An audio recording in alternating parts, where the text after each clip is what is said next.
अजीज़ दोस्तों, अस्सलाम वालेकुम, नमस्ते, सत श्री अकाल, जय जिनेंद्र, गुड आफ्टरनून। अजीज़ दोस्तों, भारत G20 की मीटिंग्स का इस वक्त प्रेसिडेंट है 2023 का, और G20 के हवाले से इस साल जितनी भी मुख्तलिफ मिनिस्टर्स की मीटिंग होंगी वो भारत में होंगी। अब होता यह है कि मुख्तलिफ मिनिस्टर्स मुख्तलिफ डिपार्टमेंट्स की मीटिंग्स होती हैं। जैसे फॉरेन अफेयर्स की मीटिंग होगी तो फॉरेन मिनिस्टर आएंगे, जैसे टूरिज़म की मिनिस्ट्री है तो सारे टूरिज़म मिनिस्टर आएंगे 20 कंट्रीज़ के, और आपस में बैठ के चीज़ें तय करते हैं। तो of course Jammu and Kashmir tourism के हवाले से एक बहुत इम्पोर्टेंट जगह है, और भारत में जम्मू एंड कश्मीर को पिछले 75 साल से 70 साल से बिल्कुल बैक ट्रैक पे रखा था। One of the most beautiful areas of the world, जहाँ पे ज़बरदस्त टूरिज़म होना चाहिए था, उसको सिर्फ पॉलिटिक्स की नज़र और अपीज़मेंट या कह लें कि ब्लैकमेलिंग पाकिस्तान की और इन चीज़ों की वजह से बैक ट्रैक पे रखा गया। पिछली सरकारों ने जम्मू एंड कश्मीर में कुछ करने नहीं दिया, शायद चाइना से डरते थे या फिर पाकिस्तान की ब्लैकमेलिंग थी, या छेड़ना नहीं चाहते थे, इतनी गट्स नहीं थे, इतना हिम्मत नहीं थी, इतना हौसला नहीं था कि अपनी ही चीज़ को अपना कह सकें। और उसमें फिर कश्मीर के जो सो कॉल्ड लीडर थे, जिसमें फ़ारूक अब्दुल्ला ख़ानदान हुए, मुफ्ती महबूबा मुफ्ती वगैरह का ख़ानदान हुआ, इस तरह जो वहाँ के टेररिस्ट थे जिन्होंने वहाँ पे टेररिज्म किया, जिन्होंने जहाज़ अगवा किए और बाद में कश्मीर पॉलिटिक्स में आके अपने आप को वहाँ पे लोकल लीडर बनाने लगे। इसी तरह JKLF के जो थे वो पहले टेररिज्म करते रहे और फिर वहाँ पे पॉलिटिकल लीडर बन के आए सामने, अपने आप को मसीहा बना के रखा। उन लोगों की अपीसमेंट में लगी रही पिछली सरकारें, और कश्मीर का कुछ हुआ नहीं। ये सरकार ने कहा नहीं, अब नहीं होगा। सबसे पहले आर्टिकल 370 का एब्रोगेशन हुआ। वो पॉलिटिशियन जो अपने ख़ानदान, अपनी पर्सनल बेनिफिट्स के लिए सब कुछ करते रहे, 2-2% के लोग उन्होंने अपनी फैमिलियां यूरोप अमेरिका में आबाद कर दी कश्मीर में टेररिज्म करके, और नाम लेते थे कश्मीर का, कश्मीरियों का, और कश्मीर की खुद मुख्तारी वगैरह वगैरह नारे लगाते थे। लेकिन इन्होंने कश्मीरियों के इंटरेस्ट को खुद बेचा, और इस जन्नत बेनज़ीर दुनिया में अगर कहीं जन्नत है तो ये कश्मीर है, उसको जहन्नम बना के इन सो कॉल्ड टेररिस्ट कम पॉलिटिशियंस ने रखा। इस सरकार ने उन सारे पॉलिटिशियंस को फारिग किया, इनको सबको साइड पे बिठाया कि चल भाई, और आज उनमें से कई रो रहे हैं, पिटिशनें जमा करा रहे हैं कोर्ट्स में कि हमें इलाज के लिए यूरोप जाने दें। आज ये सरकार उन सबको साइड पे रख के कश्मीर में हर किस्म की डेवलपमेंट, प्रॉस्पेरिटी लाने की कोशिशें कर रही है, जिसमें आपने देखा कि आज कश्मीर में सुकून है, टेररिज्म ख़त्म है, कश्मीरी खुश है, कश्मीर चमक रहा है। कश्मीर के वो इलाके जहाँ पे हर वक्त खौफ और टेररिज्म लगा रहता था, वहाँ पे लोग अब ज़िंदगी को एंजॉय कर रहे हैं। कश्मीर को आगे लेके गए, टूरिज़्म को इतना फैलाया कि जहाँ 10 साल इतना टूरिस्ट नहीं आता था कश्मीर में, वहाँ पिछले 1 साल में आया है। ये सब ज़रूरी था, ये इस सरकार ने हिम्मत दिखाई और ये सब किया। ये पाकिस्तान को मंजूर नहीं, ये चाइना को मंजूर नहीं, और ये चाइना और पाकिस्तान के दलाल किस्म के लोग जो कश्मीरी हैं उनको नहीं मंजूर, चाहे वो कश्मीर में रहते हैं, यानी इंडिया पाकिस्तान दोनों के कश्मीर में कहीं भी रहते हैं, या वो कहीं बाहर यूरोप अमेरिका वगैरह में रहते हैं। जो पाकिस्तान और चाइना के इशारे पे दलाली करके अपना पेट पालते हैं और कश्मीर का चूना करते हैं, उनको ये नहीं पसंद। ऐसे में कश्मीर ने कहा, वो चाइना ने कहा है कि G20 चूँकि भारत एक डिस्प्यूटेड टेरिटरी में कर रहा है कॉन्फ्रेंस, इसलिए हम उसमें शरीक नहीं होंगे। और तुर्की का भी यही चांस है कि वो इस मीटिंग में शरीक नहीं होगा, क्योंकि तुर्की पाकिस्तान और चाइना की इशारे में या उनके कैंप पे चलता है। तो ना आओ भाई। चाइना के लिए तो मेरा क्लियरली मैसेज है, चाइना के जो मिनिस्ट्री ऑफ फॉरेन अफेयर्स के स्पोक्स पर्सन हैं वांग वेनबिन, उन्होंने जो ये कहा है कि चाइना उन मीटिंग्स का बायकॉट करेगा जो इंडियन जम्मू एंड कश्मीर में होगा, Indian administered Jammu and Kashmir में।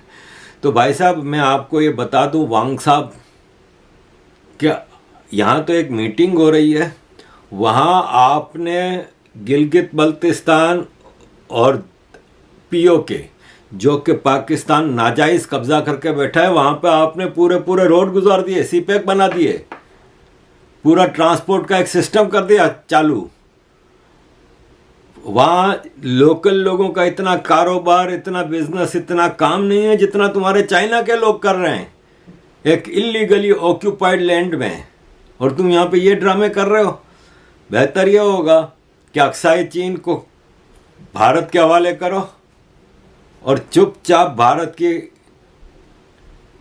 कश्मीर के ऊपर जो अथॉरिटी है उसको एक्सेप्ट करो।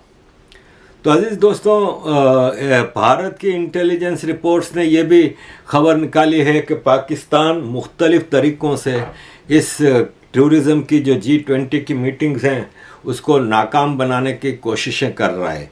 उसमें जैश ए मोहम्मद जो टेररिस्ट ग्रुप है वो प्लानिंग कर रहा है कि कॉन्फ्रेंस से पहले, कॉन्फ्रेंस के दौरान कोई मुख्तलिफ बिल्डिंगों में घुस के, जो ऑफिस की बिल्डिंग होती हैं, जो सरकारी बिल्डिंग होती हैं, उनमें घुस के हॉस्टेज बना लें, टेररिस्ट घुस के वहाँ पे हॉस्टेज बना लें और ऐसा कुछ करें कि वहाँ से एक खौफ की फ़िज़ा हो।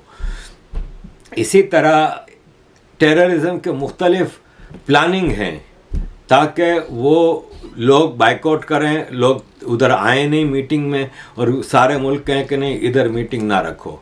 इसके अलावा बाकायदा लॉबिंग भी हो रही है इंटरनेशनल, यूरोप और अमेरिका में, जो पाकिस्तान और चाइना के इशारे पे कुछ ऑर्गेनाइजेशंस इस पे काम भी कर रही हैं। जैसे इंग्लैंड की एक तहरीक कश्मीर नाम की एक ऑर्गेनाइजेशन है जिसने 11 मई से एक कैंपेन शुरू की है कि ये कॉन्फ्रेंस नहीं करने देंगे, और ये भारत ने ज़बरदस्ती यहाँ पे कॉन्फ्रेंस कर रही है। हालांकि अगर इनको देखा जाए तो कश्मीर का कितना फ़ायदा हो रहा है, कश्मीरियों का कितना फ़ायदा हो रहा है इस कॉन्फ्रेंस की वजह से। इंटरनेशनल टूरिज़म इस तरफ आएगा, दुनिया के सामने वहाँ कश्मीर का एक पॉजिटिव फेस आएगा। लेकिन ये लोग, ज़ाहिर है इनकी दुकानें बंद हो जाती हैं। ये मैं आपको बता दूं कि हम तो इंटरनेशनल लेवल पे जो काम करते हैं ना, तो हम देखते हैं कि कश्मीरी, बहुत सारे कश्मीरी और पाकिस्तानी भूखे मर जाएंगे अगर कश्मीर पीसफुल हो गया और कश्मीर का मामला सेटल हो गया। ये भूखे मर जाएंगे, इनकी अय्याशियाँ इस कश्मीर इशू से अटैच्ड हैं।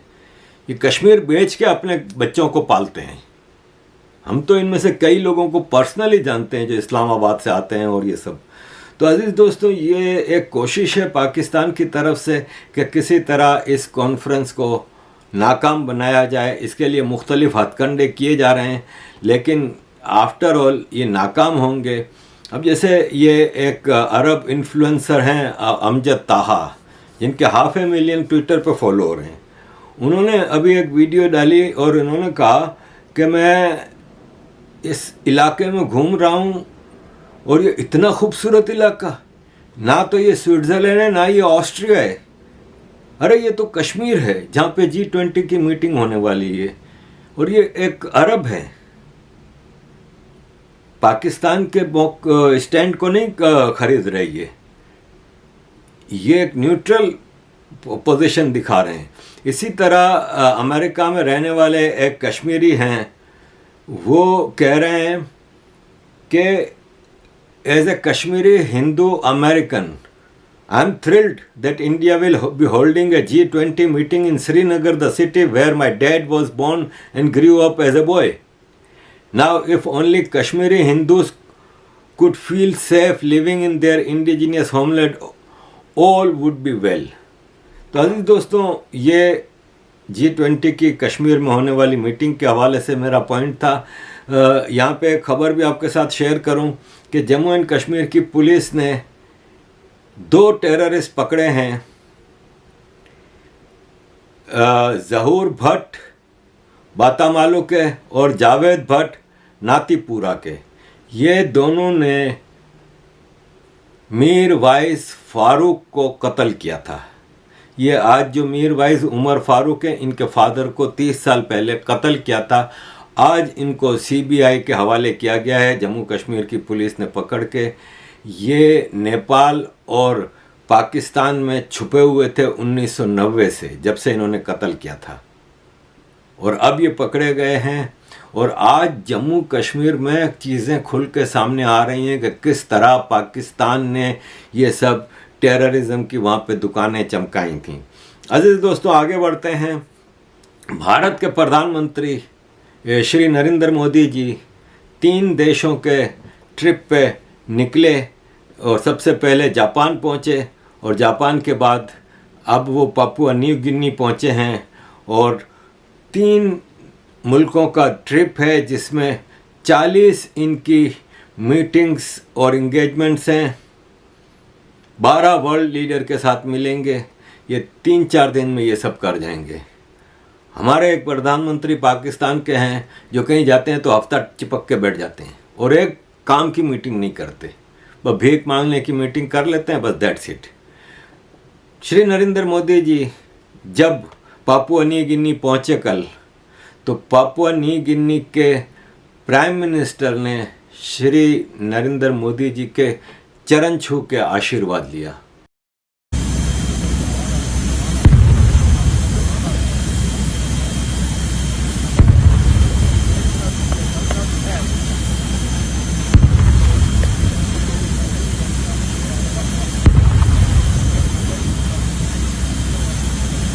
ये स्टैंडिंग है भारत के प्रधानमंत्री की, जिसके खिलाफ भारत के अपने लोग एक कैंपेन चलाते हैं। उनकी इंटरनेशनल स्टैंडिंग ये है। चलें, एक सर्वे होते हैं, जितने भी सर्वे हो रहे हैं ना पिछले 2-3 सालों से, उसमें श्री नरेंद्र मोदी जी टॉप पे हैं। Most famous leader, most loved leader वगैरह वगैरह। चलें, आप सर्वे को छोड़ें। ये प्रेसिडेंट बाइडन, जब वो G7 की मीटिंग में श्री नरेंद्र मोदी जी को बुलाया गया था एज ए स्पेशल गेस्ट, तो जब वो वहाँ पे बैठे थे तो प्रेसिडेंट बाइडन उठ के गए, गोल कॉन्फ्रेंस की मेज़ को क्रॉस करके श्री नरेंद्र मोदी जी से गले मिले और उनसे कहा कि मैं सोच रहा हूँ आपका ऑटोग्राफ ले लूँ। आपका अमेरिका में इतने फेमस हैं, आप इतने पसंद किए जाते हैं अमेरिका में कि मुझे समझ नहीं आती। मेरे लिए तो आप मुश्किल खड़ी कर रहे हैं, क्योंकि नेक्स्ट मंथ आपका एक डिनर रखा है हमने वाशिंगटन में, और पूरा मुल्क उस डिनर में आना चाहता है। मेरे पास तो टिकट भी इतने नहीं हैं। मेरी टीम से पूछ लो जाके। मैं इतने फ़ोन कॉल आ रहे हैं और हमें लोग फ़ोन करके कह रहे हैं कि हम आना चाह रहे हैं। मूवी एक्टर से लेके रिश्तेदारों से लेके सेलिब्रिटीज़, बिजनेसमैन, सब उस डिनर में आना चाहते हैं, आपसे मिलने के लिए बेताब हैं। ये और कोई नहीं कह रहा, प्रेसिडेंट ऑफ यूनाइटेड स्टेट्स जो बाइडन कह रहा है। G7 की मीटिंग में मुख्तलिफ हमने वीडियोस देखी। ज़ेलेंस्की, यूक्रेन के प्रेसिडेंट को भी दावत दी गई थी। वो मोदी जी से अलग से उन्होंने एक मीटिंग की अपने पूरे डेलीगेशन के साथ। मोदी जी के साथ श्री जयशंकर जी और श्री अजीत डोवल साहब थे, वो उस मीटिंग में शरीक हुए। और ज़ेलेंस्की और मोदी जी की उस मीटिंग में ज़ेलेंस्की ने मोदी जी से फिर रिक्वेस्ट की कि आपकी रशिया सुनता है, आप रशिया से बात करें और इस जंग को ख़त्म कराएं। और मोदी जी ने यही उनसे वादा किया कि मैं पूरी कोशिश करूंगा, अगर मेरी कोशिशों से ये जंग रुक सकती है तो मैं पूरी कोशिश करूंगा कि ये जंग ख़त्म हो और अमन और सुकून रीजन में आए। इसके अलावा British prime minister Rishi Sunak से भी काफ़ी हमने वीडियोस देखी। काफ़ी जगहों पे उनकी ऋषि सुनक से मीटिंगें हुई। प्रेसिडेंट मैक्रोन ऑफ फ्रांस से मीटिंगें हुई। इटालियन प्राइम मिनिस्टर जो हैं वो तो ऑलरेडी भारत आई थी पिछले महीने, तो उन्होंने मोदी जी के गुण गाए थे उधर, और वो भी मोदी जी के साथ बहुत क्लोज रहीं। ओवर एंड ओवर इस पूरे कॉन्फ्रेंस में मोदी जी का तूती बोलता रहा और पाकिस्तानी बस बैठ के सड़ते रहे, देखते रहे कि हमारी तो कोई औकात ही नहीं है। हमारा प्राइम मिनिस्टर, चाहे वो इमरान खान था कि ये शहबाज शरीफ है, ये कहीं भी जाते हैं तो इनको कोई भाव भी नहीं पूछता। यही प्रेसिडेंट जो बाइडन है, जिसके एक फ़ोन से के लिए इमरान खान 3.5 साल तरसता रहा, जिसकी एक कॉल के लिए शहबाज शरीफ तरसता रहा। लेकिन यहाँ पे ये आलम है कि फ़ोन, मीटिंग्स, साल में 3-4 बार तो मीटिंग्स हो जाती हैं जो बाइडन की प्राइम मिनिस्टर नरेंद्र मोदी जी के साथ। तो अजीज़ दोस्तों, भारत की ये इंटरनेशनल स्टैंडिंग भारत के इस अजीम लीडर श्री नरेंद्र मोदी जी की वजह से है, और आज भारत का जो इज़्ज़त दुनिया में हमेशा होनी चाहिए थी उसकी तरफ आज भारत पहुंच रहा है, क्योंकि पास्ट के, माजी के नाअहल लीडर्स के मुकाबले में भारत आज आगे बढ़ रहा है। अजीज़ दोस्तों, thank you very much for all your support. Keep supporting.